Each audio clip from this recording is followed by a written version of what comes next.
Zəngilan bizimdir, Qarabağ bizimdir. Əziz xalqım, əziz Zəngilanlılar, Düzülülər, Xocavəndlilər, Cəbrayıllar və digər işğal edilmiş rayonların sakinləri, biz öz missiyamızı yerinə yetirik.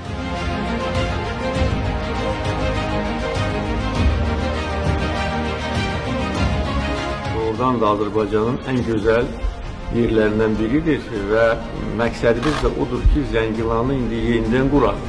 Çünki köhnə Zəngilandan bir şey qalmadı. Siz de indi görürsünüz.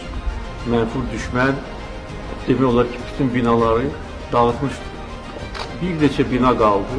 Haradakı orada hərbiçilər yerləşirdi. Qalan bütün binaları, bütün kəndlərin binalarını dağıtmışdı. Azərbaycan xalqının qələbəsidir, çünki xalqımız bu işğal dövründə əyilmədi, vəziyyətlə barışmadı, öz doğma torpaqlarını unutmadı.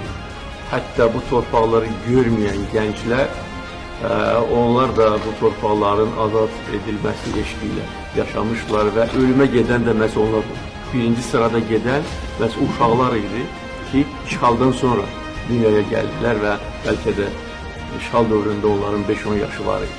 Yəni, bu onu göstərir ki, xalqımız bu müqəddəs zəfər gününü gözləyirdi və bütün çətinliklərə baxmayaraq, bütün əzab, əziyyətlərə baxmayaraq bu günü gözləyirdi və inanırdı ki, bu gün gələcək.